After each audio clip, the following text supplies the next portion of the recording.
It is 6:01 p.m. and we will go ahead and start the meeting. Our first item on the agenda is to make sure that we have quorum. And if you're here today, go ahead and identify yourself, starting from my right. Jessica Ochoa, present. Carlos Margo, present. Anita Chavez, present. Alisa Peña, present. Rosalba Hernandez, present. Celso Gomez Jr., present. Great, we have everyone here, and so we do have quorum. Ladies and gentlemen, next item on the agenda is agenda item number 3, which is our Pledge of Allegiance. If you're able to do so, please stand and face the flag. I pledge allegiance to the flag of the United States of America and to the republic for which it stands, one nation, under God, indivisible, with liberty and justice for all. You may be seated. All right, we are now at agenda item number 4, which is always one of my favorites. We will now do staff recognitions. If I could have Anita Chavez and Carlos Margo, our board members, to the front of the dais. So before we get started, I would like to take this opportunity. I think most people have the opportunity to see this on social media as well as experience it throughout the district. But I thought it would be a really warm and celebratory kickoff to really celebrate our 243 teachers who received the teacher incentive allotment across our district. I really do want to thank publicly Chief Jamie Miller for leading this effort across our district. You and your department did an incredible job, but we had the opportunity as central office leadership, so thank everyone who did it with us, to go out and really recognize and celebrate our teachers for their incredible accomplishments as educators across the district in really achieving excellence with our students. And so we wanted to start the meeting with a video just to, again, recognize their hard work and celebrate our teachers across the district. Thank you, Dr. Sorensen.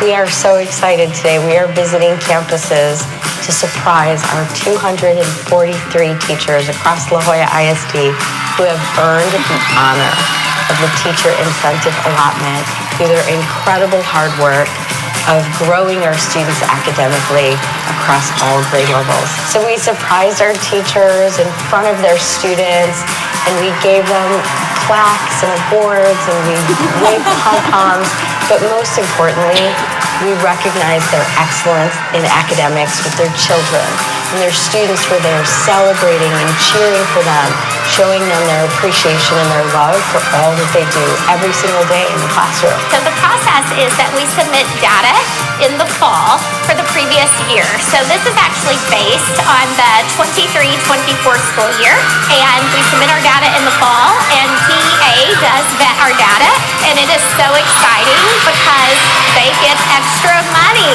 It comes along with this, but the really exciting part is our students are growing because they have amazing teachers in La Joya ISD. I couldn't be prouder of my teachers. Diaz Villarreal Elementary has a total of 9 teachers that were awarded the teacher incentive allotment, and this is just a testament for their hard work and dedication to our students here at Diaz Villarreal Elementary in La Joya ISD. I really want to thank everybody who has had a part of this work. The Human Capital and Talent Development Department, led by Chief Jamie Miller, really lifting up our teachers and celebrating our motto, in person, that educational excellence is the right of every student. Really celebrating our principals for supporting our teachers, knowing that they do hard work every day to make sure that our teachers in the classroom can deliver on that promise of educational excellence for every student. I am so proud and I am so honored to be the superintendent today.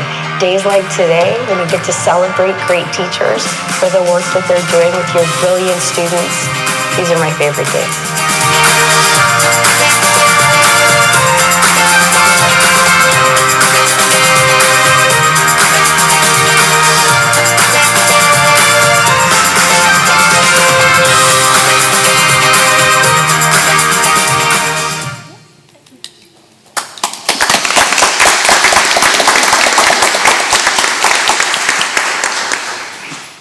thank you for sharing that, Dr. Sorensen. I We was have just. one more to share. Oh, okay. I'm sorry, President.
No, what I wanted to say, Dr. Sorensen, is that first video that we saw earlier, I think I've seen it like 5 or 6 times. You guys did a really good job. The second one was a treat, so thank you for that. And I also want to take this opportunity to thank Blanca and her team. You know, every day I see that something's out there posted or that you all are showing some type of video. I appreciate that. So thank you for the great work, and please convey that message to your staff. Joseph, you may proceed. Yes, sir, thank you. Mr. Board President, school board members, Dr. Sorensen, members of the La Jolla ISD community. It is my absolute distinct honor and privilege to stand before you today and recognize an exceptional group of individuals, our Public Relations and Communications Department. It's for their outstanding achievements at the 2025 Texas School Public Relations Association Conference in San Antonio this past February. This talented group brought home an impressive 12 gold awards and 2 Best in Category awards, a remarkable accomplishment that reflects their dedication, their creativity, and commitment to excellence. These awards are more than just trophies. They symbolize the countless hours spent crafting impactful stories, designing engaging visuals, and ensuring our district message reaches our community in powerful ways. Their hard work has placed La Jolla ISD among the best in state, earning the high recognition for their incredible work. Please join me in giving a well-deserved round of applause to our Public Relations and Communications Department for making us proud and for their commitment to sharing the amazing things happening in La Jolla ISD. Members of the team, please stand and be recognized. Come forward and be recognized. Judith Garcia.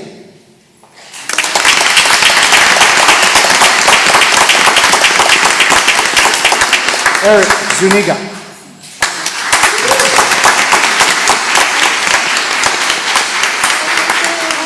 Sonia Hernandez.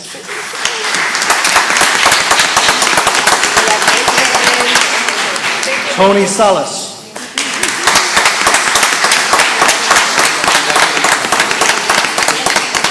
Wentz Munoz.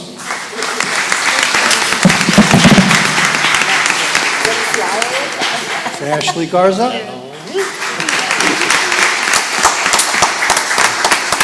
And Ms. Blanca E. Cantu.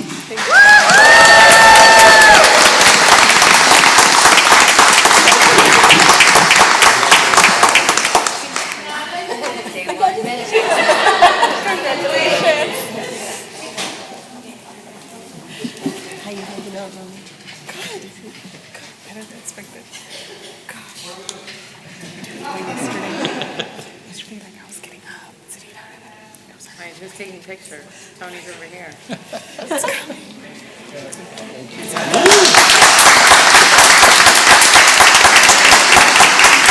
Joseph, if you don't mind, can I ask Blanca to say a few words? Blanca, you want to say a few words regarding not only the award, but I mean, there was a lot of work involved in this, right? So for those that are not aware of everything that's involved in receiving all these types of accolades. A lot of hard work, a lot of hours, but we love what we do. and we're here for the kids, so we enjoy every single minute of it. Hey, Blanca, just so that you know before we let you go, one of the things that I admire that you say, or you said when you came up to Dr. Sorensen, and it really means a lot to all of us, is that it's all teamwork. And so it's certainly evident when you're up here and when you're working that you not only represent this fine institution, but you're truly dedicated to those that you work with, so I appreciate that. Team effort. We're a small team, but we're a mighty team. So we enjoy everything that we do, and I wouldn't have it any other way. Have a lovely staff. Thank you. We're so proud of you and your staff. Members of the board, do you have anything you want to add? I mean, I think you would all agree that we watch your videos every day and how impressed we are with the work they do and how well you represent this fine school district. I mean, the fact that you're highlighting individuals and everyone's being highlighted. It's not the Blanca show, it's not the teacher show, it's everyone's show. So we appreciate that, so. Members, do you have anything to say? I want to say how since the beginning when we came in, being in front of cameras, taking pictures, at least for me, that was new, but you guys made everything so seamless and like it's so natural for you guys to get out there and get, everybody's stories captured, and you guys you make it seem like it's easy to do it, but I know it takes a lot because I can't even edit one picture. But yeah, your product, what you bring out to the community on Facebook and stuff like that, it's amazing. Thank you, and we just hope you all enjoy everything we do.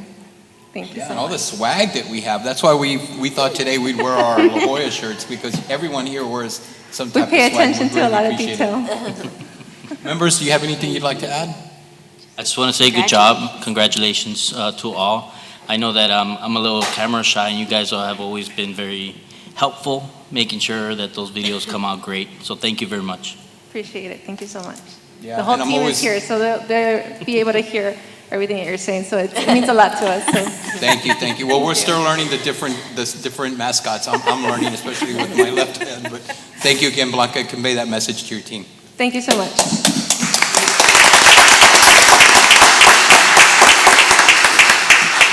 Next item on the agenda is the recognition of National Athletic Trainers Month. Ma'am? Good evening, Mr. President, board members, Dr. Sorensen, and members of our community. So this evening, I am going to ask our athletic director, Mr. Victor Vacarza, to come in and recognize a great group of individuals that work with our students day in and day out. Good evening, Mr. President Alvarez, Superintendent Dr. Sorensen, board members, administration, community. I also, on behalf of athletics and the student athletes of La Jolla ISD, want to thank and congratulate our public relations. They're a big part of showcasing and making our student athletes shine when they need to, and for that we know that award plus many more they deserve, and we congratulate them. Today I'm in front of you, I come before you to recognize a great group of individuals. March is recognized as National Athletic Trainers Month. Therefore, La Jolla ISD proudly recognizes and honors the dedication and expertise of our athletic trainers.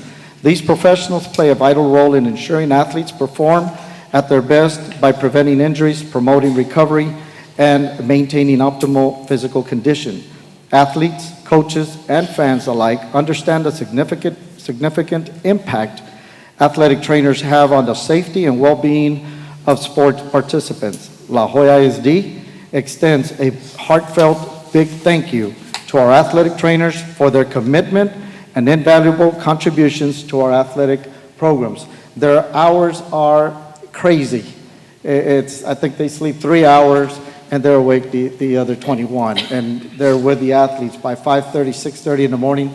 They're on campus doing training rehab. And late afternoon, we were just coming in from 101-degree weather running a track meet.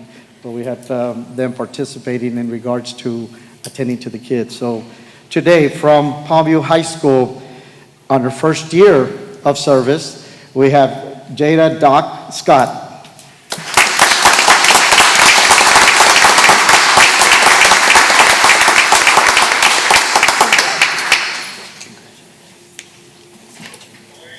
From Juarez Lincoln High School in his 22nd year and 17th year, all 17 of Juarez Lincoln existence, is Carlos Doc Presas.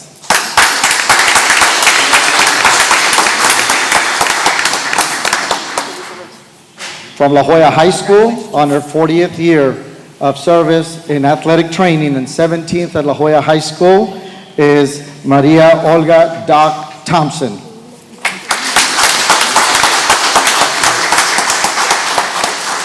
We do have one of our principals here, is Mr. Leo Perez from Palmview High School. We do thank because they're all integral part in allowing the opportunity for the services that they do at their campuses, for not only their campuses, but even the sister schools and our middle schools. So for that, once again, we talked about it, we serviced them with a luncheon today. We honored them. A little token of appreciation of the big things that they do. Once again, on behalf of La Jolla ISD, thank you for what you do. Thank you. Yes.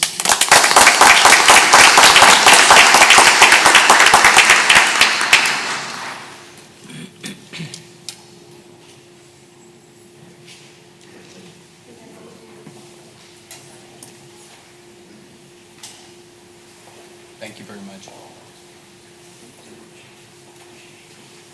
Okay, next item on the agenda will be recognizing Social Workers Week, March 3rd through the 7th. Yes. May I proceed? So another great group of individuals that we have at our schools working with our students day in and out, providing wraparound services to each and every one of them. So I'm going to ask our Director of Guidance and Counseling, Ms. Gabriela Velasquez, to come in and do this recognition for us.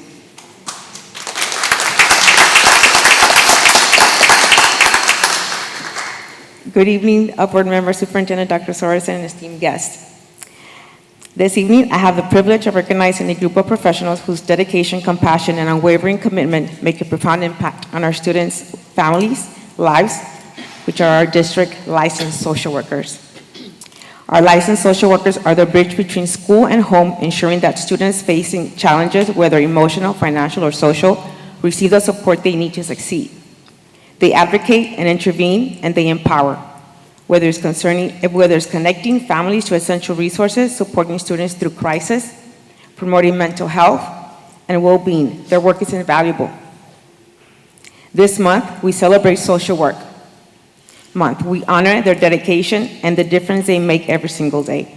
At this time, I would like to call the names of our 13 district licensed social workers who this morning were from 7:30 to 11:30, and they were helping out at the RGV food distribution. I know it was kind of hot towards the 11:30, but thank you so much. And their names are Mr. Leonardo Garcia at La Jolla High School,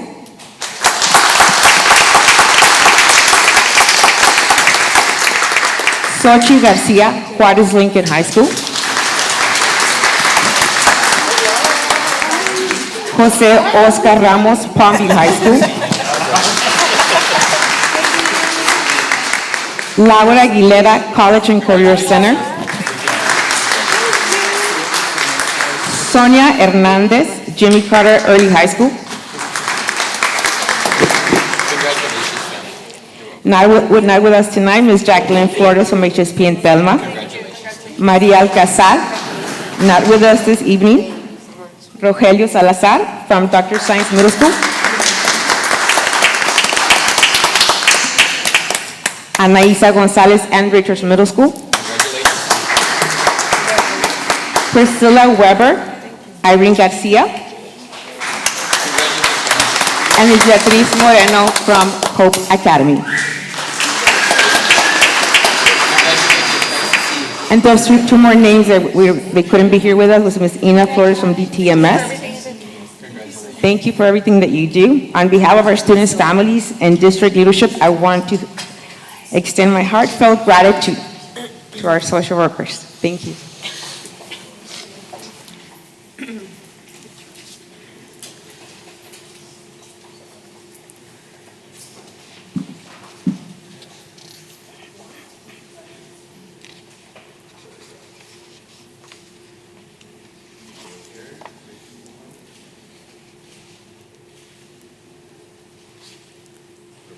Congratulations to all of you.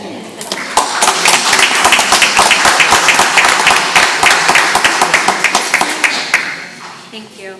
Thank you very much for that. Next agenda item is 4.4, recognition of National Breakfast Week, which we celebrated March 3rd through the 7th. Doctor? Good evening, everyone. I'm excited to share that. Let me go ahead and get the. Great. Then March 3rd through 7th was National Breakfast Week, and we celebrated. Oh, thank you. March 3rd through 7th was National Breakfast Week, and we celebrated across all of our schools with the theme Clue In to School Breakfast. So cafeteria managers and helpers gathered around. They did line dances and played festive music and had all kinds of fun and played mystery games to just celebrate the idea that we all need to have a healthy breakfast and encourage students to make healthy choices. And I have asked our assistant director, Mr. Louis Pasteur, to come on up and get a picture today so we can celebrate that. He's one of the lead people on this initiative, and I want to thank him for joining us this evening. And just thank all of you for the opportunity to have this amazing week of breakfast celebrations. I'm sure your kids came home telling you all about it as well.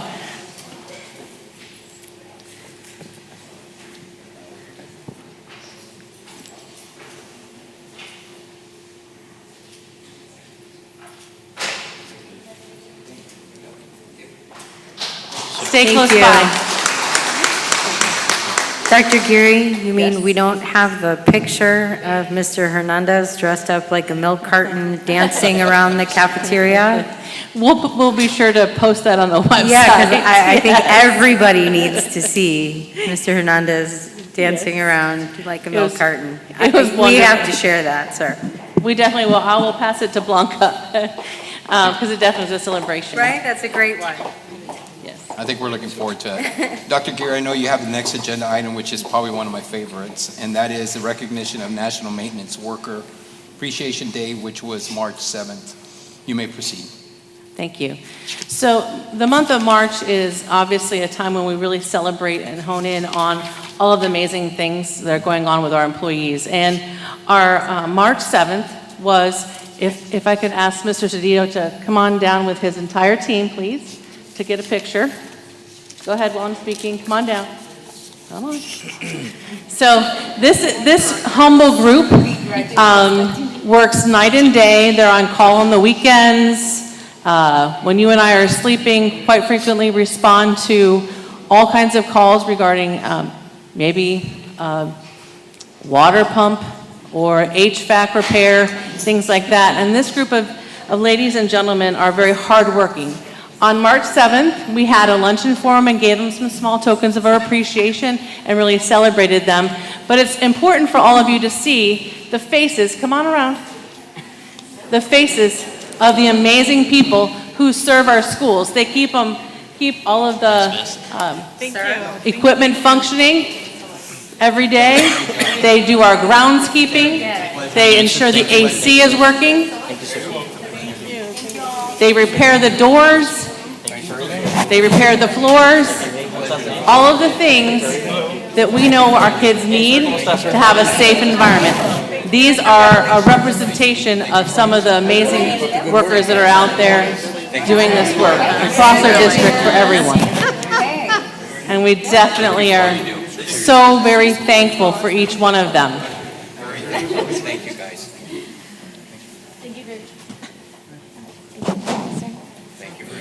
Come on over and join on the jewel. See, make sure I stay hot and cold. And as you can see, as I mentioned, they're very humble and they take their work very seriously. Very much so.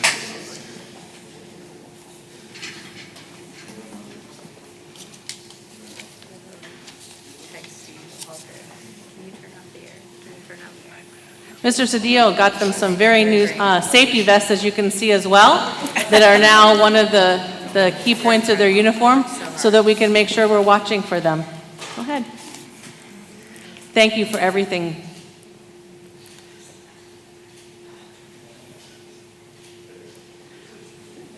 Thank Thank you both.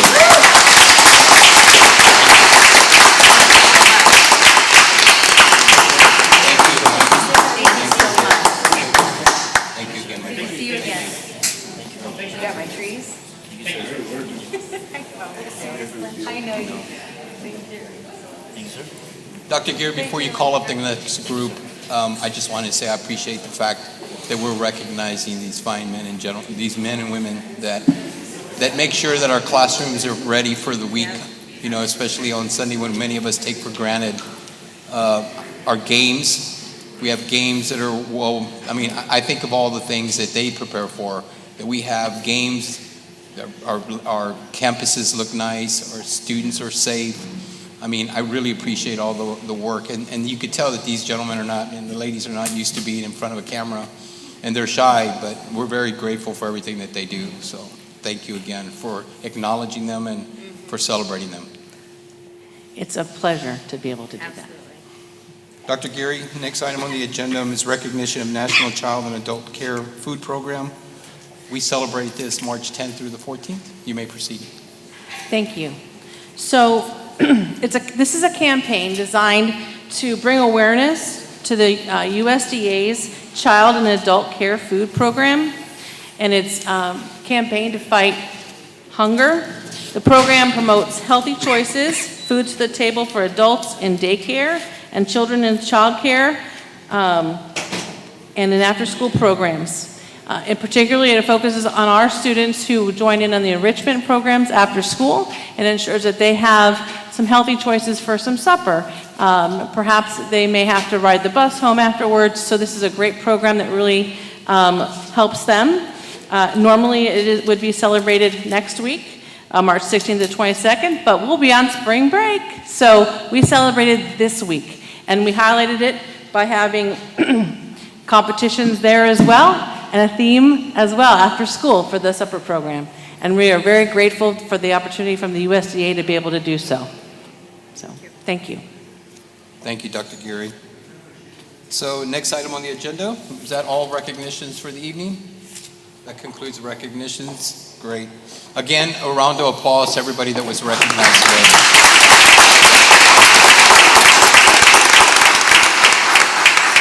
Ladies and gentlemen, that brings us now to agenda item number 5, which is public comment.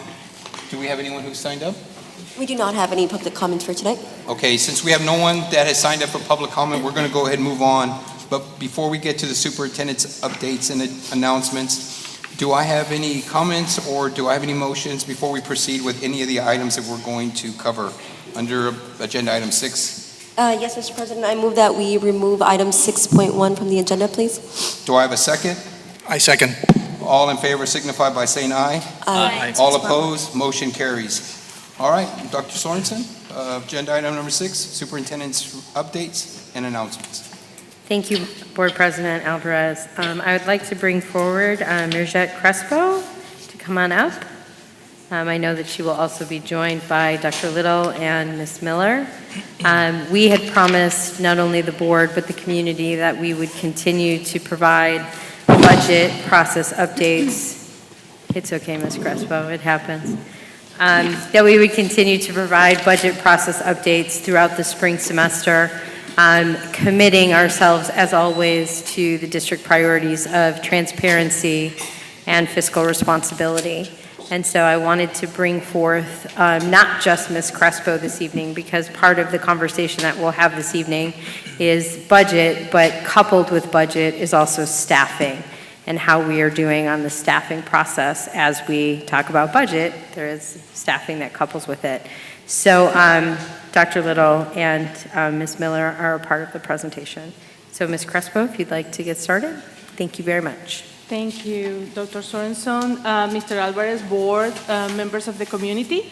Good evening. Today's presentation is part of our promise to be here every month to tell you where we are and being transparent on how we are processing our budget this year and the outcomes of that work that we are doing as a school district. So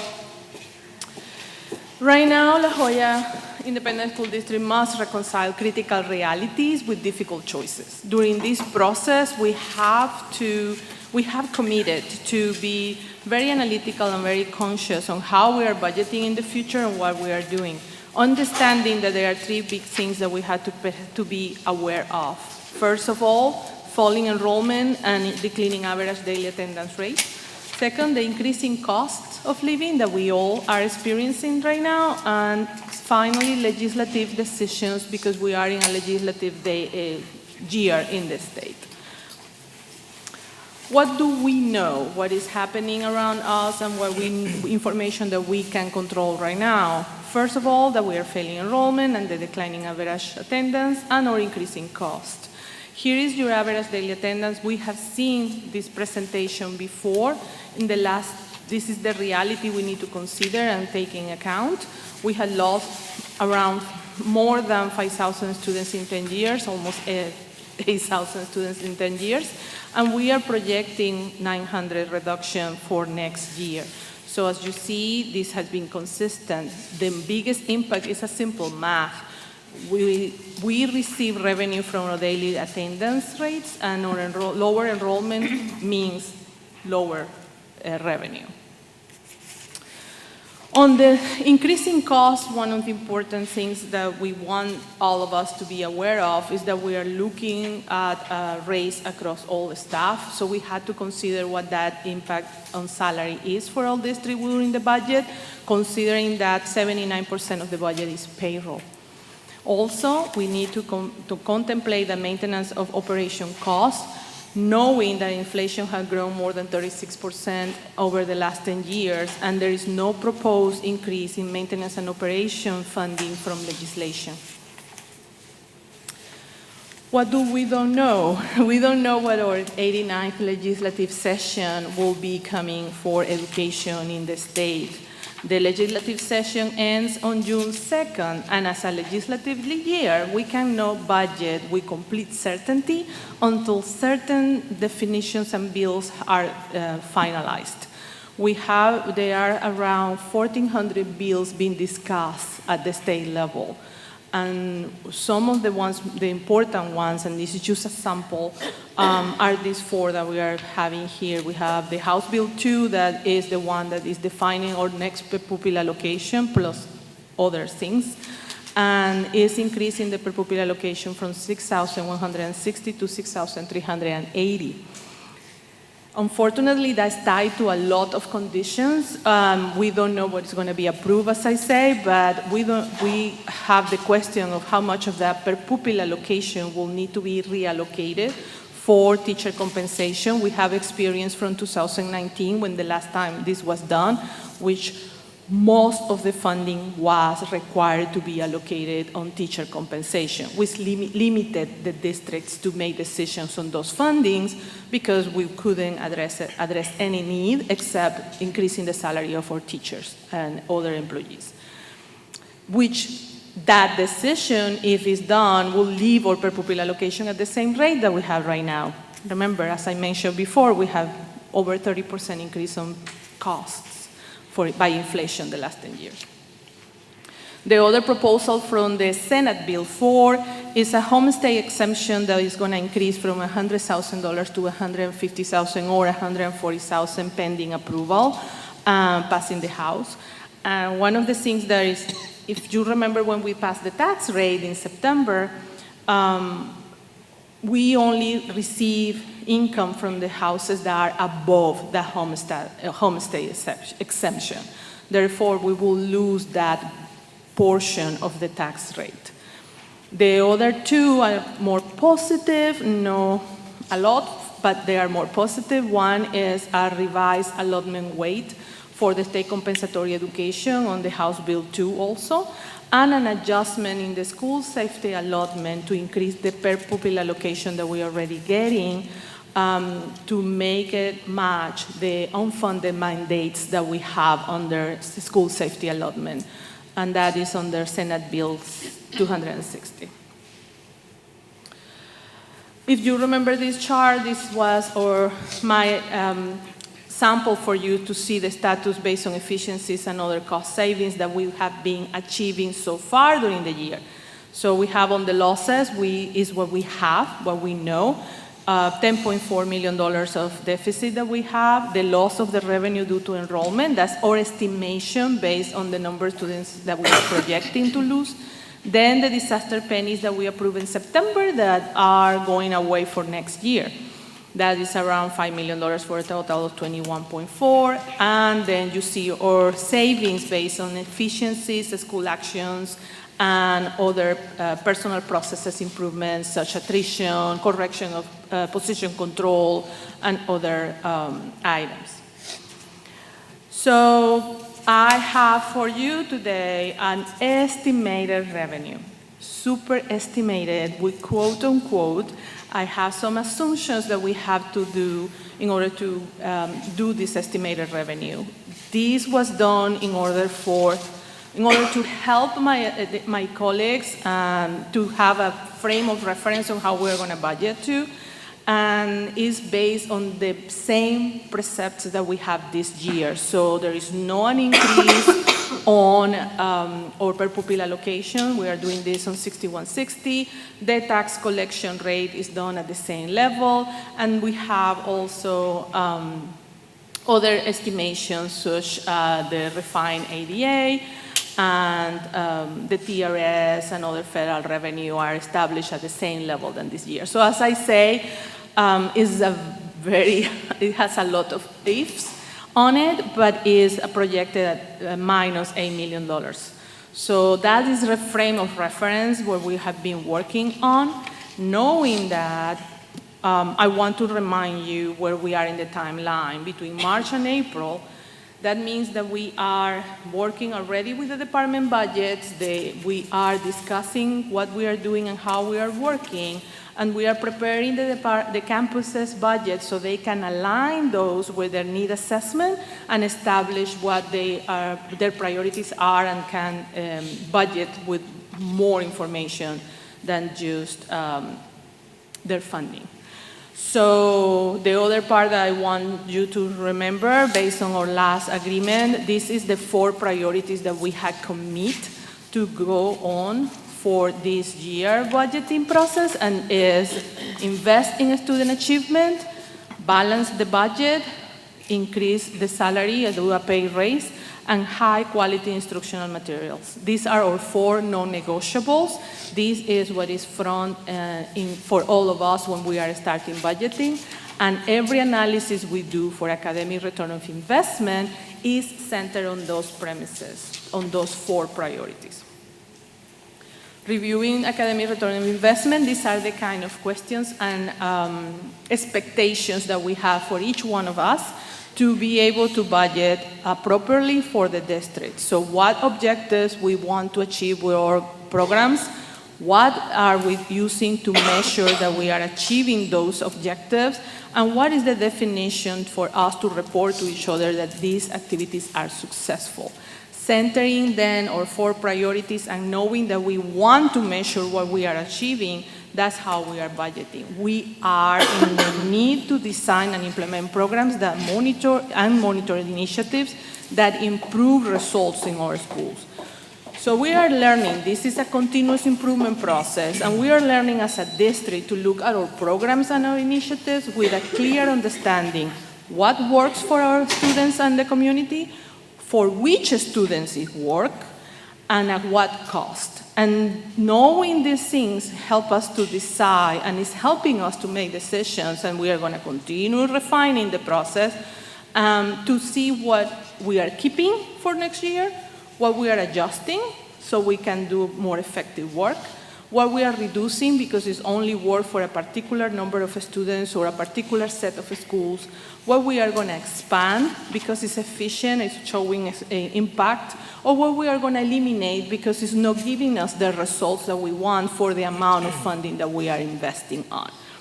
It sounds a lot of challenge, but it's a iterative process, and we are very clear that we are learning how to do this as we go. So we are very excited to keep working for the improvement of our students. This is an example on some of the conversations we are having. In this case, we are reviewing positions grounded in certain initiatives and outcomes. This is going to be completely hypothetical, But let's say we have a position, I call it XYZ because I couldn't figure out something more nice, in a specific location or school, set of schools. First question we are going to do during the review of the budget is how long this position has been in existence. Is this a new initiative from last year, or is it an initiative we have been coming for several years? How many positions are there in this initiative? Is one, is more than 10, is 12, is in several schools or in one school?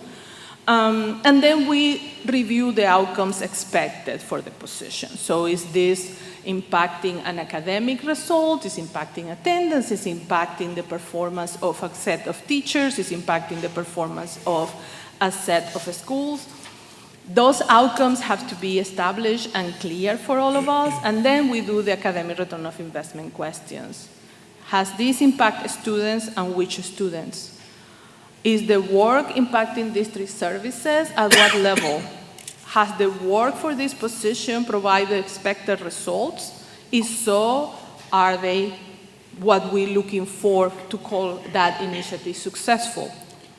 And what is the cost? And when we're talking about cost, we don't talk about only the plain salary, if this is an initiative, but it's the all-loaded cost. Is what it brings for that initiative, the salary, the supplies, the training, everything that is related to the initiative. Not just the position per se, but also every other cost that it comes with that implementation.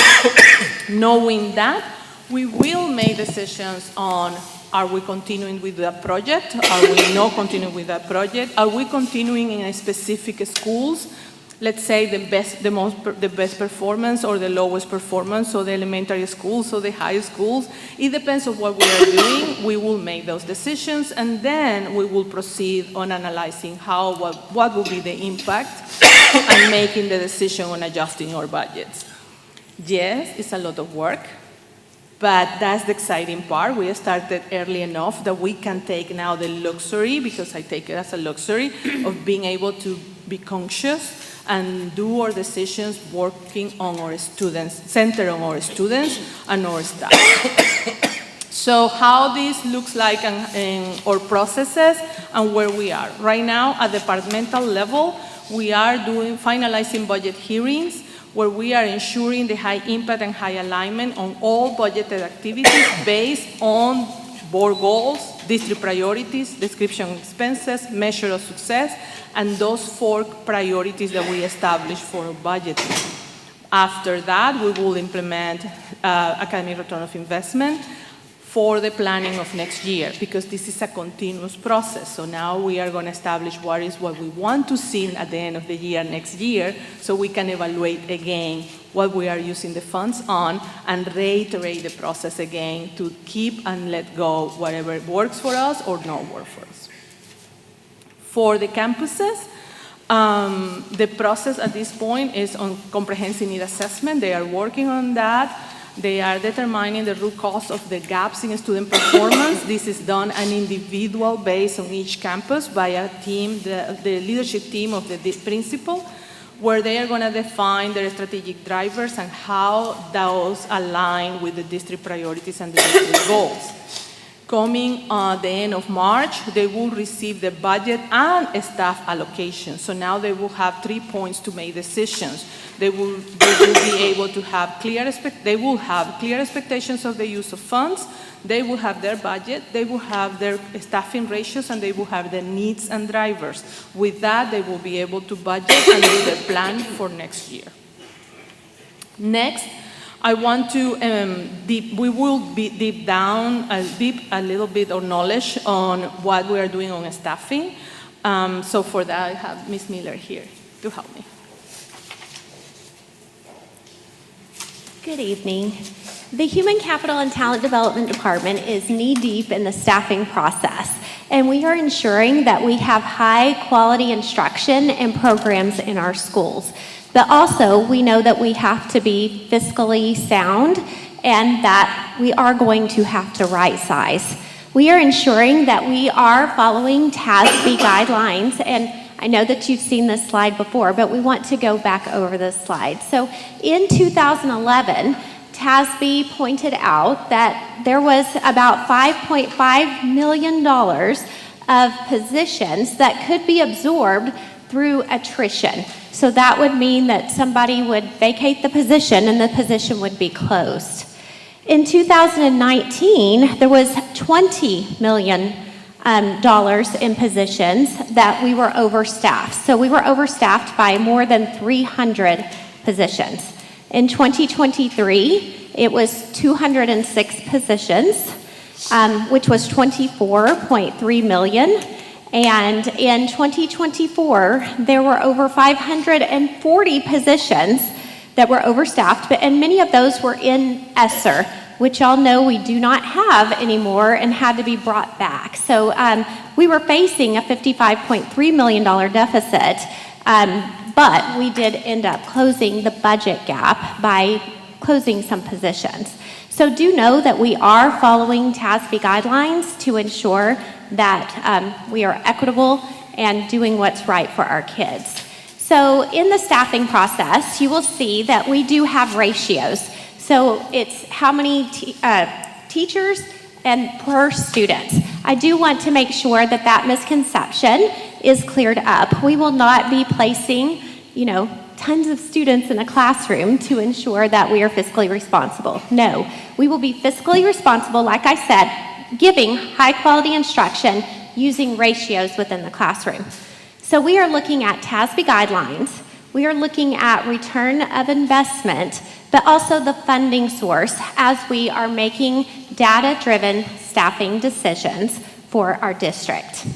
We also understand that staffing affects our master scheduling. So I'm going to hand it over to Dr. Little, who is working with our master scheduling tool. Thank you, Chief Miller. Good evening, board. Sorry about that.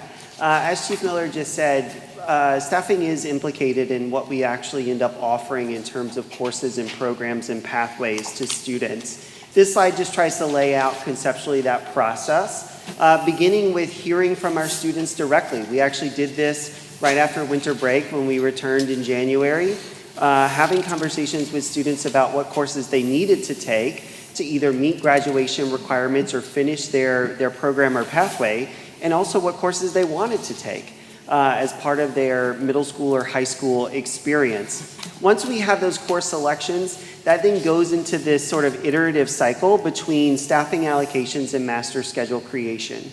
We are working this year with an organization called Timely, which has shown really great results in other places in Texas, helping schools get really clear and efficient in their master schedule design.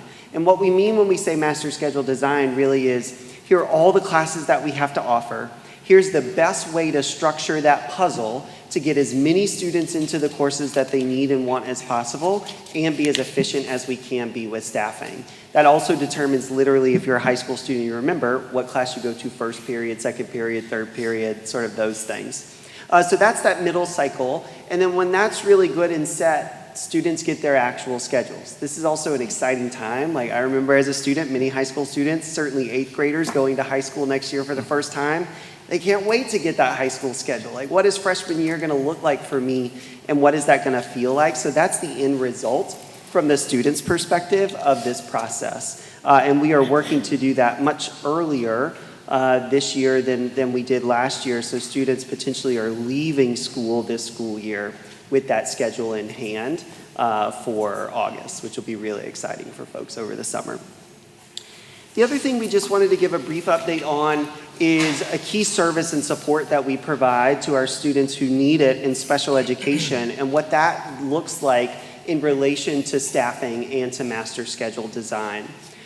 We are undergoing, it's no secret, we're undergoing a special education audit. We know that we have significant transformation work to do in special education in La Jolla ISD. And part of that transformation comes to how we are referring students to special education and ultimately deciding and identifying whether or not they qualify. And if a student does, really matching them to the right services and placements for that student to maximize opportunity for success. This flow chart on the right is something that our team worked on in the fall and have since gone through training with our diagnosticians, school psychologists, sort of internal special education staff, as well as with principals, which lays out a decision tree for how to determine the best placement for a student.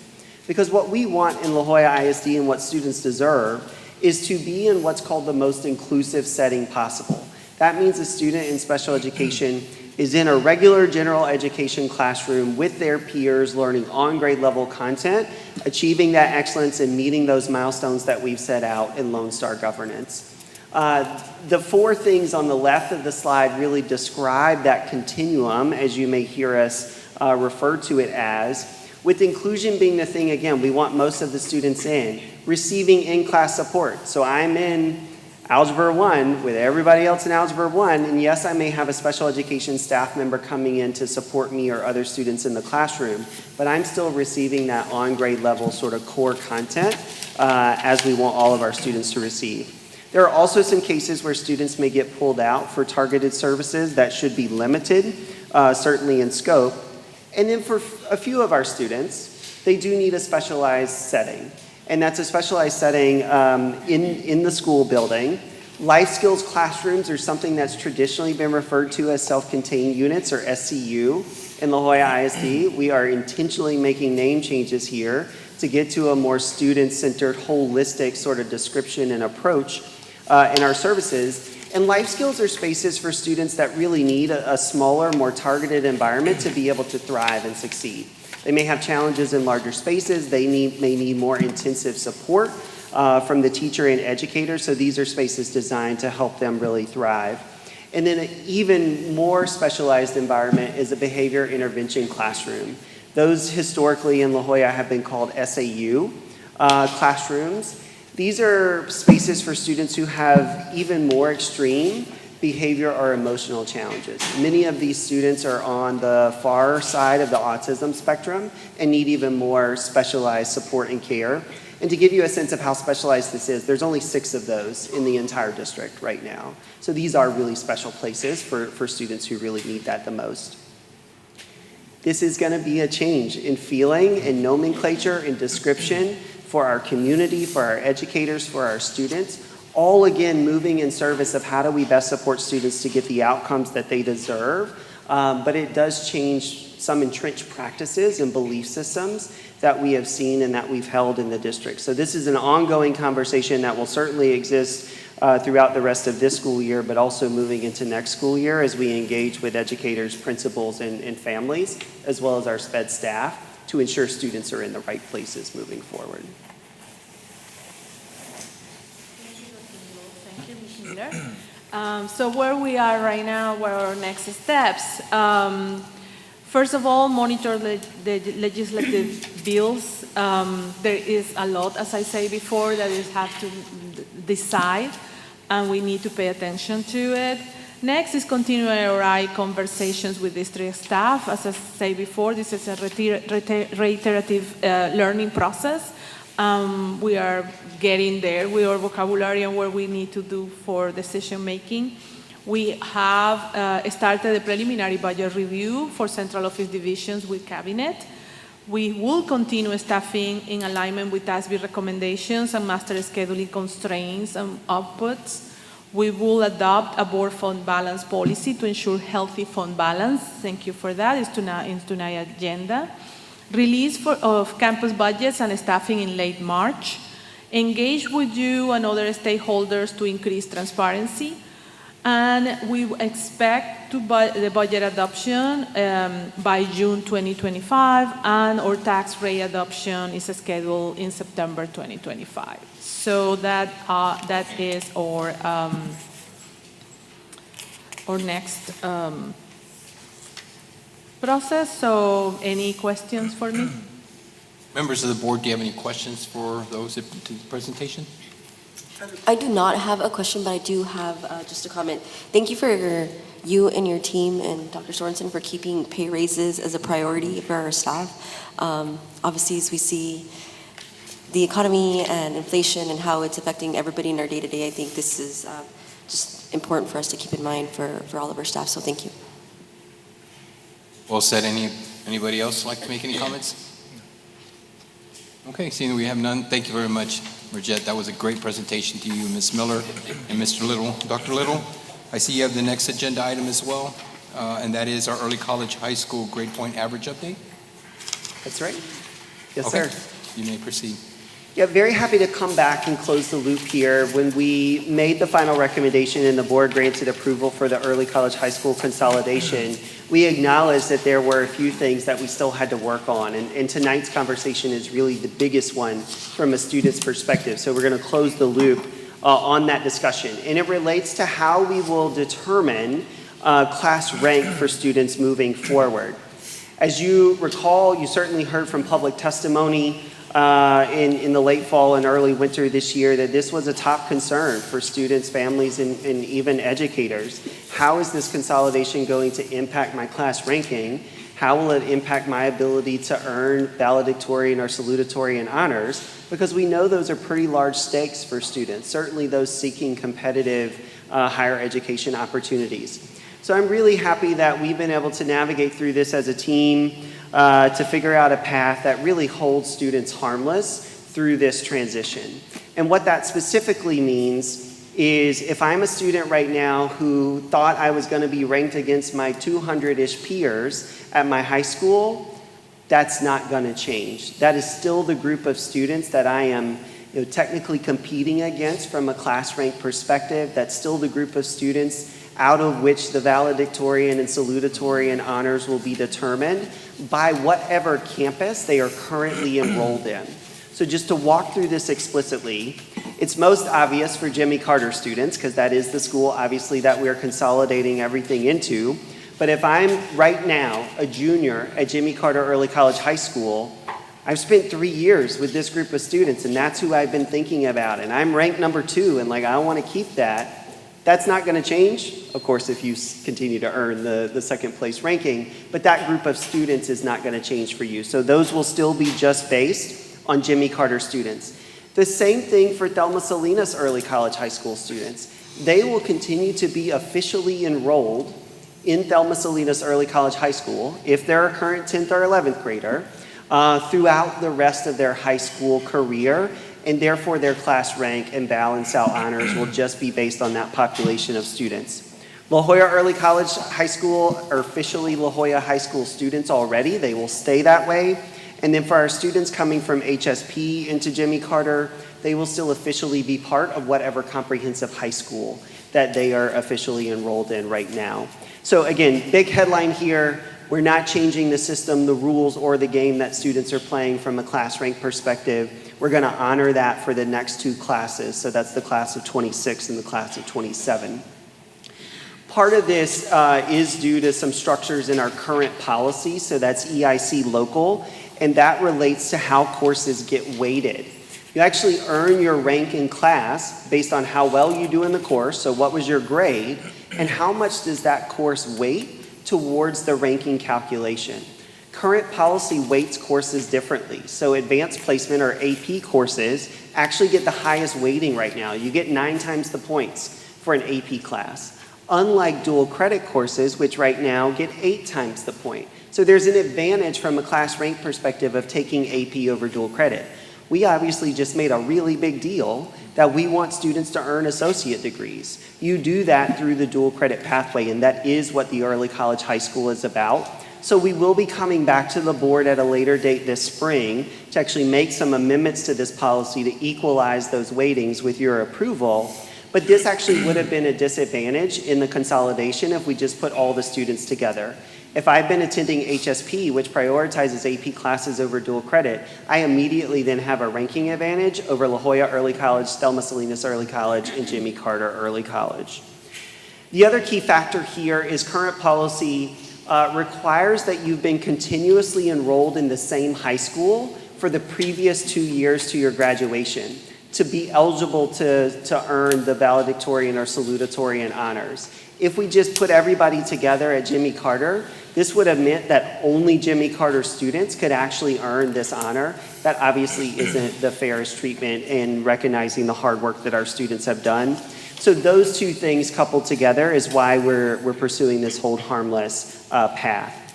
Finally, it's super important for our 9th graders, their parents, our community to understand everything I just said is for current 10th and 11th graders. So it is for the graduating class of 2026 next year and the graduating class of 2027 2 years from now. If you are a sitting freshman in any of those schools or program, and you're going to Jimmy Carter next year, you will become part of that Jimmy Carter cohort, and that cohort is who you will be ranked against moving forward. So they will have a different group of students than they originally thought, but that will still be their students for the bulk of their high school career, 3 out of the 4 years of their time, and then that will continue moving forward for all new classes coming into Jimmy Carter Early College High School. So happy to take questions on that. Members of the board, do you have any questions for Dr. Little? I will tell you that when we first started discussing what we were going to do, I think this was something that we were all very concerned with, but I know you've put a lot of time and effort, and the fact that you met with the students, it means a lot, so thank you for that. I think you did a really good job of explaining what you're going to do, and I think we're all comfortable with the process that's going to take place, so thank you for that, Dr. Little. Yeah, thank you, board. Thank you, Superintendent. Any questions? All right, no further questions. Our next agenda item, I think, is it you, Dr. Little, as well? Well, it was supposed to be me and my literacy buddy, but she's actually very sick, so it's just me tonight. And so that is that the kindergarten readiness? It is. It is our next Lone Star governance update. We're going to look tonight at goal progress measures for goal 1 and goal 2. So we're going to take a look at literacy and math, although we're going to spend most of our time actually in the literacy space. And we're specifically looking at GPM 1.3. So this is kinder to second grade map reading fluency data. And we'll take a quick glance at GPM 2.1, which is kindergarten readiness data from the Texas KEA math assessment. So our typical summary page here, as we look at these two GPMs, we are saying we are slightly off track for GPM 1.3. Again, as we think about those 3 criteria that we've laid out for on track, slightly off track, or off track status, we are slightly off track here, so we are yellow. We do not have a status for 2.1 due to prior data comparisons and the lack thereof. So I'll show you the data of where we are now, but we don't really have a sense of how that compared to year past, so it's hard to create a status at this point. We will begin with GPM 1.3. So again, that is our K2 map reading fluency data. We're actually going to spend the bulk of this presentation actually unpacking this, but just to show where we are officially for the GPM. If we look at our line graph at the top left, we actually are moving in the right direction. So middle of year data is better than beginning of year data. That's a really great sign and a really good progression. But we're slightly off track because we haven't hit those targets yet across all of our student groups. And again, we have variation still at the campus level. The bottom left, the blue and the red bar charts here, again, that does plot every elementary school. Blue is where we were at the beginning of year. Red is where we are at middle of year. Again, very happy and proud of the work our campuses and teachers have done. Red is higher across the board. So again, we're seeing really good progress here. We just got to see more progress. And part of that relates, you all could probably present the slide and the continuous improvement thing at this point because you keep hearing us sort of say these things because they're still true, but we did make foundational literacy adjustments in January that didn't fully have time to show up in this data yet, but we're expecting those to catch up as we get into end of year and certainly into next year. We've refocused what our reading specialists are doing.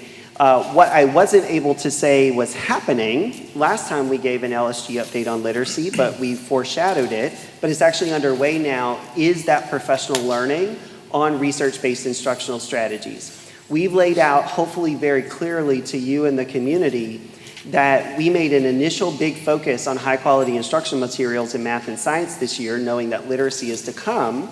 And as we talk about math data, even on the next slide, that's important foundationally, but it isn't sufficient. We've also got to have really great instruction with those materials, and that's why we're super excited that these RBs, or research-based instructional strategies trainings, are underway. On the math slide here, really briefly for 2.1, this is the Texas Kindergarten Entry Assessment. So it is not coming from MAP or the MAP suite. It is an entirely different assessment. Built homegrown here in the state of Texas. And this is looking at how our kindergartners are doing with basic math skills. We, at the beginning of the year, were at 50% of our students meeting that math readiness mark. We set a target at the end of the year for 78.4, but notice that we don't have a middle of year data point here. So that's part of why it's really hard to status this at this point. RTEA has made some changes in expectations around assessment here, so moving forward, we actually should have all 3 data points starting with next school year. But we did want to show you, because you haven't seen it yet, where we were back in the fall and where we're still trying to go for the end of the school year. The last thing I'll say before we go spend the rest of our time in the literacy space is this kindergarten class is obviously the first class that's using Eureka. So those 5 and 6-year-olds are getting an entirely different approach to learning mathematics than any other cohort that came before them. But not only are they getting that different approach right now, what's super exciting and powerful about this is that's what they're going to get for the rest of their time in elementary and even through the middle school space. So we should start to see pretty dramatic differences as this cohort progresses through over time from what we've seen in the past, because they've had access to a much more conceptual approach to mathematics instruction. They've had really great instructional materials. And just like on the literacy side, we're doing more with their teachers and principals on building great instructional strategies and high quality instruction as well. So we're going to spend the next few slides just digging deeper into our math reading fluency data. And I will do my best to do Ms. Lozano well here. But reading fluency, you'll remember we shared this slide back in the fall when we first introduced math reading fluency. It really is the language of reading. As a math guy, algebra is the language of mathematics. Knowing what letters and symbols and sounds do and how they relate is the only way we actually become proficient readers and ultimately communicators. So that reading fluency data breaks down with the MAP assessment in 2 big buckets as a reminder. We're looking at foundational skills where decoding is what are all these crazy things on the page and can I actually break them apart to understand their meaning and their sounds? Language comprehension, am I able to understand what people are saying to me? And then as we build those skills, we move into oral reading fluency. So am I actually able to see a sentence, comprehend it, and in this case, match it to the correct picture, ultimately getting to the place where I can have a fluent oral reading rate and I'm able to attack and understand passages on grade level. This first slide is a look at those foundational skills. I want to just remind us, we want to move from left to right in this progression, and that's actually what the assessment does. It starts students with questions around decoding and foundational skills. As they get those right and language comprehension skills right, we then move into the oral reading part of the assessment. So as we look here at the foundational data, we actually want these bars to go down. So this slide, you may think, oh, that doesn't look good. It's actually moving in the right direction here, because what it's telling us is that we have fewer students at middle of year than we did at the beginning still working on foundational skills. So over time, as we get into the 2nd grade space, amazing success here would be at 0. We don't have any 2nd graders still in the foundational skill space. They've all moved into that oral reading place. So progression here is going in the right direction. Same thing, alternatively, in the oral reading. We want these to get better over time because we want these students to move in to that oral reading space. So again, the fact that we have fewer students there in kinder at this point is not surprising. We have many more at 2nd grade, also that's not surprising. But we obviously want to start pushing these into much higher levels in the later spaces, not just hovering around 50%, but getting into much higher rates of students in the oral reading space. To go a bit deeper, and we'll do this a bit more slowly at kinder, and then we'll go a bit quicker through 1st and 2nd grade. As we look at the components of the assessment, we can also better understand how students are moving through that progression over time. So if we just take decoding, for example, remember that was the first component of foundational literacy. You see in the far left, that tiny little bar, that was beginning of year phonological awareness. That's really understanding sounds. We didn't have many students getting into that meets or exceeds level. The green and the blue aren't very big in that case, and the bar isn't very tall. Students were still sort of struggling in the kinder space in that level. But if you look at the one right next to it for middle of year phonological awareness, you see the height of that bar is much taller, so we have many more students actually in that space, and the blue and green got much larger in that context. That's what's necessary to move those students off of decoding into the next part of their fluency and literacy development. So across the board here for kinder for both decoding and language comprehension, you can see in those bar pairs comparing left to right beginning to middle of year, we're getting better in the blue and the green colors, which means we're getting more students to the meets and exceeds level in this skill. Same thing in Spanish. We are able to use map reading fluency to track growth and progression in both English development and Spanish development. And we see the same thing here, like we are improving across the board in decoding and in language comprehension in Spanish as well. For first grade, we actually put these on the same slide just to show a bit of a different comparison. On the left, we have English. On the right, we have Spanish. Again, looking at decoding and language comprehension. We've got one thing called out here in that dotted red oval, and that's just a look at part of our language comprehension data. Again, noticing that the number of students that were in the green here in the meets level in the fall has increased as we moved into the spring by 20 plus percentage points. Like, these are pretty substantive changes in academic outcomes and achievements for students over the last sort of 5 to 6 months of the school year. And it's really exciting to see that in both languages, whether they were testing in English or Spanish, we're seeing those gains from a dual language perspective. The ultimate measure, to go back to our GPM slide, is this. It is sentence reading fluency. So are students able to read a simple sentence or two and match that to the correct picture describing that sentence? We've got donut charts here, again, English on the left, Spanish on the right. We're looking at two things, really. Are more students getting into this part of their development, and are they getting better at this part of the development? The English donut chart, for example, shows that we had a 14 percentage point growth at the meets plus level from fall to winter, from beginning to middle of year. And you see that as the green and blue part of that donut got much larger. Spanish was even better. It was 22-point growth here. From beginning of year to middle of year for sentence reading fluency for first graders. Now, when we talked about map growth data, and it was all red, and we had to come up here and own that it was all red, second grade wasn't looking so great, and we can see that in this data as well. Here you see a lot more red and yellow just on the slide visually than you did at kinder and first grade. We talked about last time, again, we're still committed to working with our teachers, making sure students are getting targeted interventions, that we're building good strategies to improve second grade overall.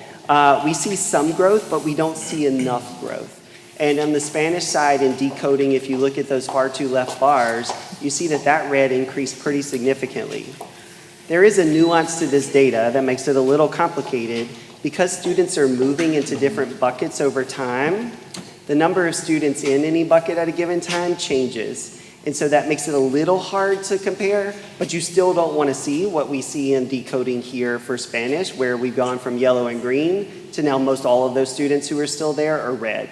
So that's a real call to action for us that we're digging in with those team leads, those teachers, and those principals around that.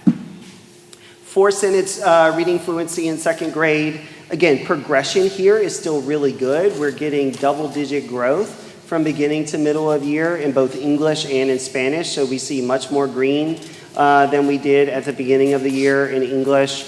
We see a little loss of blue, but much more green in Spanish on the right. But to the earlier slide, you still see a lot of students struggling in that red space, that sort of below grade level space. So that's really where we have more work to do. Again, this story is still the same for us as we are working through this spring semester, really reinforcing the need for explicit phonics-based science of reading instruction in our classrooms with our early grades teachers. We are actively in the process of preparing for a new curriculum adoption.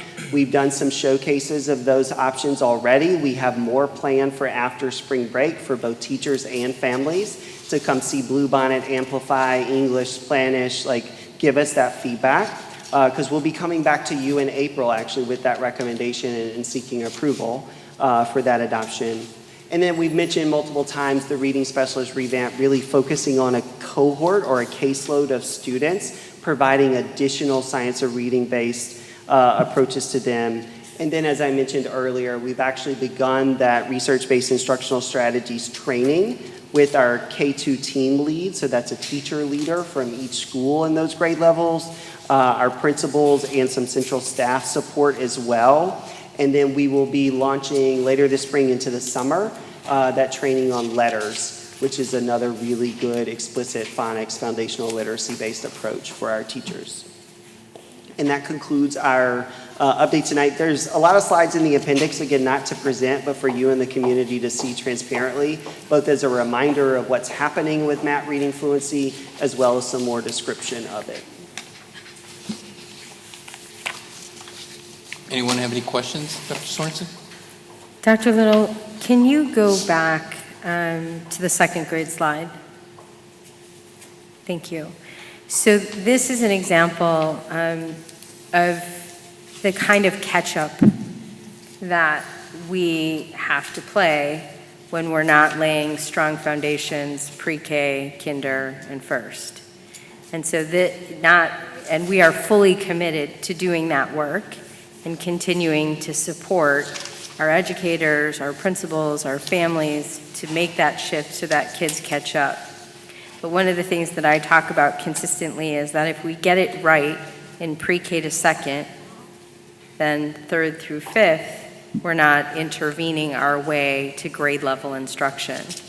And so this is a clear example of how when we aren't doing evidence-based practices for the past couple of years in pre-K and kinder and first, our second graders are struggling to catch up. And so here it is in the data as we are shifting to evidence-based practices. And so I really think that this slide really,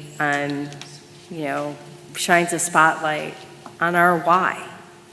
We can't have second graders who then go into third grade and then go into fourth grade behind because we are not doing the correct type of instruction. And so with the correct materials. And so this is, for me, our why right here in this slide. So I just wanted to lift that up. The other thing, Dr. Little, that I would appreciate if you could call up for the board, and I know that Dr. Margot asked this a couple meetings ago when we first started talking about MAP, is that these reports are also meant to be instructional.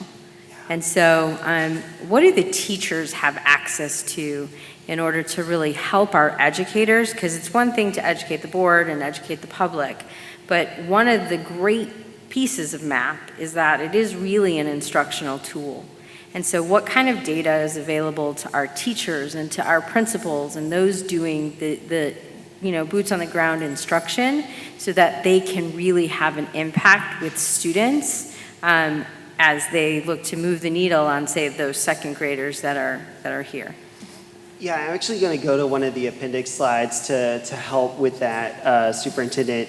So for MAP growth, the other big part of MAP that we've shared a lot, we showed in the last presentation that breaks down to each individual standard. So what is the expectation Texas has set for that grade level, for that content for students to master? So it plots students to the standards that they've mastered, the ones that they're ready to learn, and the ones that are a stretch for them. If I'm a second grader right now, that could show that I'm ready to work on some second grade content, but it could also show that I have some kindergarten things back here that I didn't fully grasp or master that the teacher's got to go back and intervene and support me on. So it gets super targeted to the specific expectations. MAP reading fluency gets even more targeted into the reading development space. There's a lot of education and reading speak on this slide.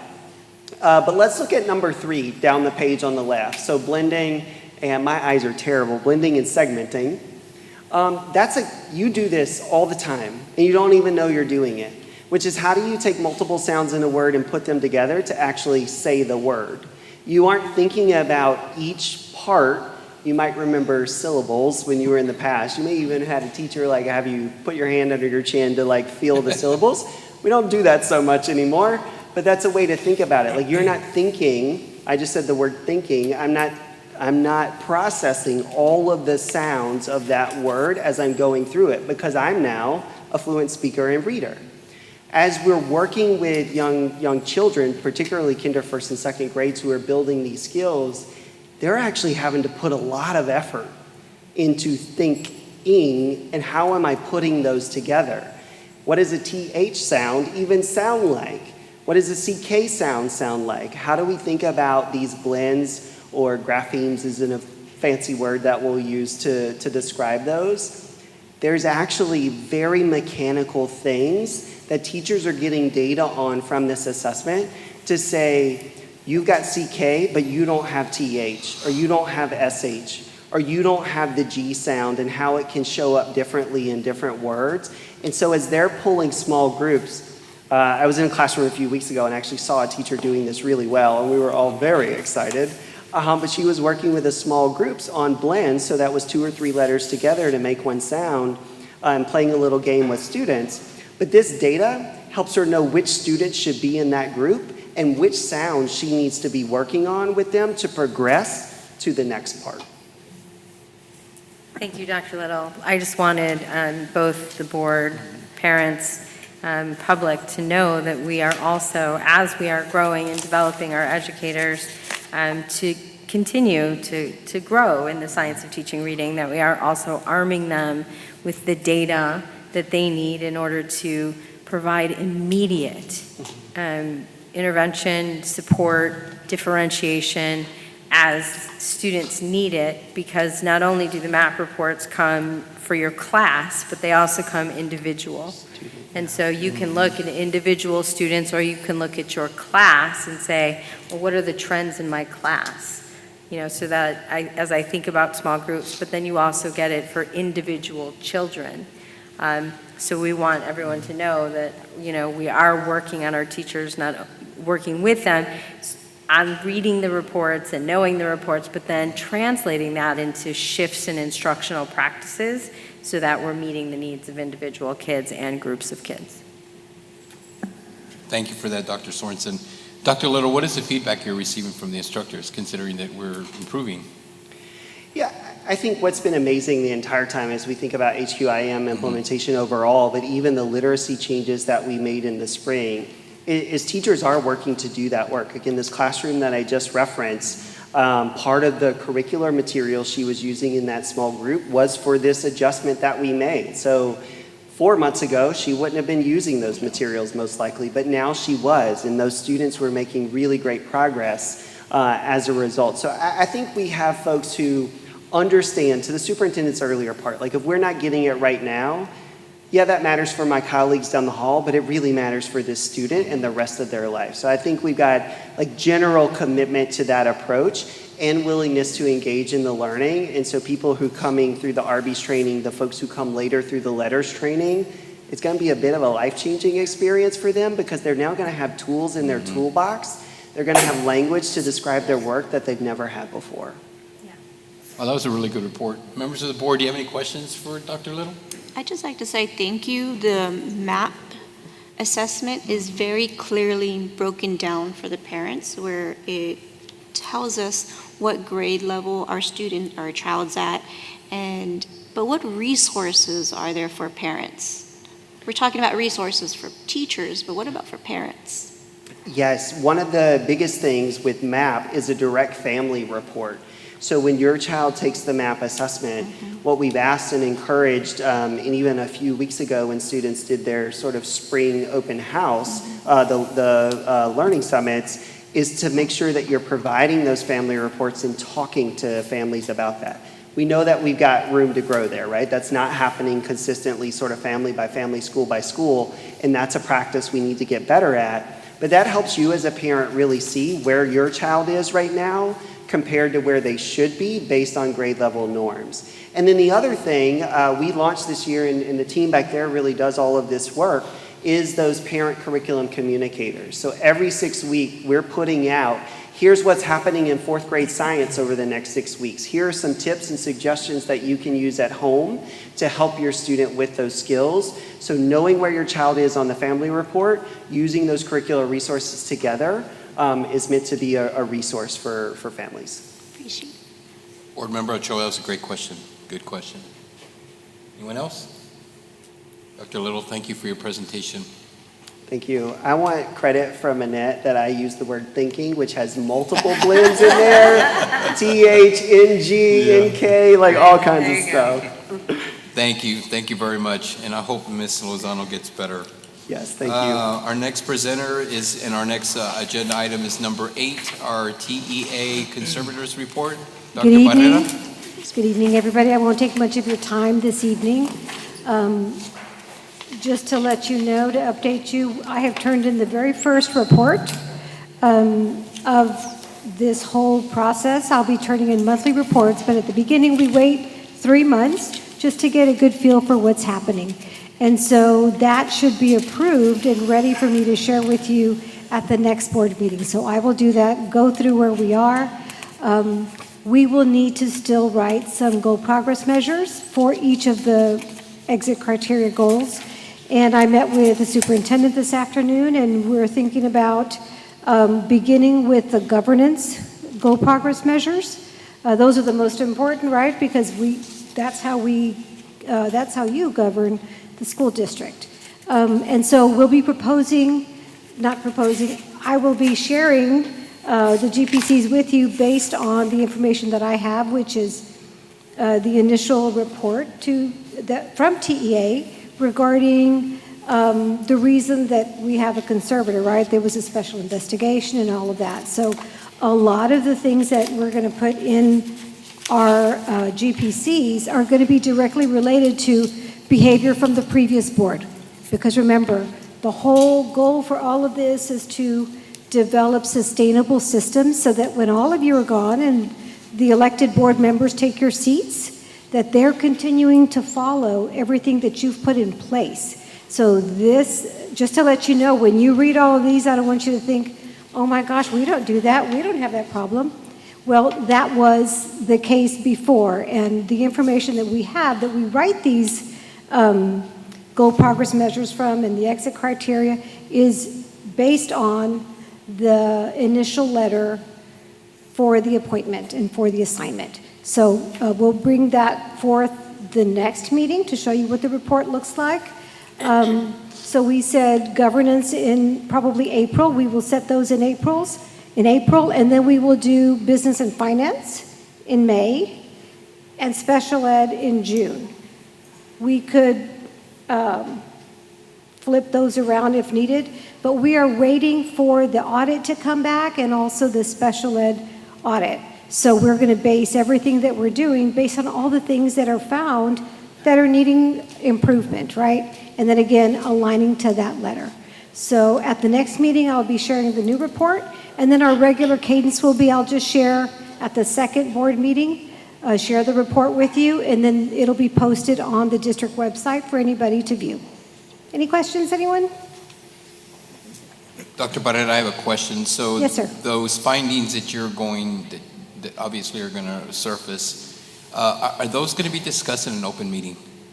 The findings are, the letters are posted on the website, I believe. Okay. If you look on the website, they have the TEA investigative report. That is the one that we're looking at, right? Okay. And then the audit findings, Dr. Sorensen is going to share those publicly so that everybody knows what the audits, what the results of the audits were. I think he wanted clarity on your report. Yeah, your report, Ms. Barrera. What was that? Your monthly reports that you submit to the agency. Yeah, those are public. Those are public documents. So I will share those with the public, and they'll be posted online. Okay, good. Thank you for that. Yeah, we're excited about that. Thank you. Members of the board, do you have any questions for Dr. Barrera? Really appreciate the fact that you're here, and I'm glad you're traveling safe and you're taking advantage of the restaurants here in the local community. So thank you for that. Members, do we have any questions for Diana? No. Thank you, Dr. Barrera. Okay, our next agenda item is a consent agenda item. Do I have a motion? I move to approve the consent agenda. Do I have a second? I second the motion. All in favor signify by saying aye. Aye. All opposed, motion carries. All right, the next agenda item are closed session. Will be held for the purposes authorized by the Texas Open Meetings Act, Texas Government Code Sections 551.001, 551.001, okay, I'm getting these wrong. Government Code Sections 551.001, 551.071, 551.072, 551.074, 551.076, 551.129, 551.082, and 551.0821 concerning any and all purposes permitted by the act, including but not limited to the sections and purposes listed below. I am now calling this, we are now going into closed session. It is 7:32 p.m. Ladies and gentlemen, we're back from closed session and it is 9:45 p.m. Agenda item number 12 will be action item 12.1, approval of the La Jolla ISD School Board members to elect the Board of Directors of Regional Educational Service Center. Do I have a motion? I move to approve 12.1. Do I have a second? I second. All in favor signify by saying aye. Aye. All opposed? Motion carries. Next item is 12.2, approval of CSP 2025-43, the fire alarm system replacement for Palmview High School through Turnkey Solutions. Do I have a motion? I move to approve 12.2. Do I have a second? I second the motion. All in favor signify by saying aye. Aye. All opposed? Motion carries. Next item on the agenda is 12.3, approval of CSP 2025-45, the fire alarm system replacement for Cesar Chavez Middle School through Turnkey Solutions. Do I have a motion? I move to approve. Do I have a second? I second the motion. All in favor signify by saying aye. Aye. All opposed? Motion carries. Next item on the agenda is 12.4, approval of CE Local Policy Update Annual Operating Budget Fund Balance. Do I have a motion? I move to approve item 12.4. Do I have a second? I second the motion. All in favor signify by saying aye. Aye. All opposed? Motion carries. The following item is item 12.5, consideration and approval of policy DBD, local employment requirements and restrictions. Do I have a motion? I move to approve 12.5. Do I have a second? I second the motion. All in favor signify by saying aye. Aye. All opposed, motion carries. The next item on the agenda is item 12.6, consider and take possible action to propose the non-renewal of term contracts of administrators and teachers at Thelma R. Salinas STEM Early College High School, Jimmy Carter Early College High School, Academy of Health and Science Professions and STEM, and La Jolla Early College High School in accordance with the Early College Program Change Reduction in force. Do I have a motion? I move to propose the non-renewal of the term contracts of administrators and teachers at Thelma R. Salinas, STEM Early College High School, Jimmy Carter Early College High School, Academy of Health and Science Professions and STEM, and La Jolla Early College High School, as presented in closed session in accordance with the Early College Program Reduction in Force, and to authorize the superintendent or her designee to provide notice of the same. I further move to authorize the superintendent to retain one or more licensed attorneys to serve as a board designees on any hearings requested on the proposed non-renewal authorized under this motion. Do I have a second? I second the motion. All in favor signify by saying aye. Aye. All opposed? Motion carries. Next item on the agenda is 12.7, consider action regarding level 3 grievance filed by Edric Alvarez. For the record, Trustee Gomez is abstaining from this board decision. Do I have a motion? I move that the board uphold the level 2 decision of the administration and deny the grievance. Do I have a second? I second the motion. All in favor signify by saying aye. Aye. All opposed? Motion carries. Ladies and gentlemen, the next item on the agenda is our calendar. March 13, 2025, Elementary Music Festival Centennial Celebration. March 17th through the 21st is spring break. There'll be no school. March 26, 2025, Centennial Celebration display of 3D school models and Nellie Schumner Central Office Administration Building. March 26, 2025, special called board meeting, student recognition that evening. It'll be held here in this building, if I'm not mistaken. Before we adjourn, Dr. Sorensen or any board members, do you have any comments? Dr. Sorensen? I will start first and foremost by really encouraging everyone to come out on Thursday, that's tomorrow, for the Elementary Music Festival. It's going to be delightful. I'm very excited to see all of our elementary kiddos for our Elementary Music Festival. But most of all, I am really wishing our entire district a restful spring break. everybody works so hard and just unplug, disconnect, restore, rejuvenate, relax, do all the R's, and have fun or just chill out. You all deserve it. Everybody's worked so hard, and enjoy yourself, but be safe. Members of the board, do you have anything to add? I'd just like to take this opportunity for those that are here present and those viewing, for everyone to have a safe spring break. We're very grateful for everything that you all do. The presentations that were done tonight, thank you. To you, Blanca, and your team, we can't say it enough. I mean, every day we look at what's going on YouTube or what you're putting out on social media, and you're truly a great reflection of what's going on in this great campus of ours. To our new staff, thank you for attending. I see you're still with us, the guy with the beard. I pick on him because he's so quiet. Like, he's just there. Like, For now, he's new. Yeah. It's certainly good to see all of you, and you all did a great job. I mean, I know we don't tell you enough, but we're very grateful for everyone that's here, and for all you do for our kids. And again, I think we're extremely happy, Dr. Sorensen, with all the presentations that you've made. Since you've been here, you were true to your word where you wanted to meet with folks, and you're certainly transparent in the work that you do. So with that, we're very grateful to have you, and to my board members, it's so good to see us all wearing gray as a team. We're very united, and we're all here today, so I'm very grateful to that and to be a part of this family. With that being said, is there a motion to adjourn? I move to adjourn this meeting at 9:52 p.m. Do I have a second? I second the motion. Meeting is adjourned. All in favor signify by saying aye. You should have said Aye. All opposed, meeting's adjourned.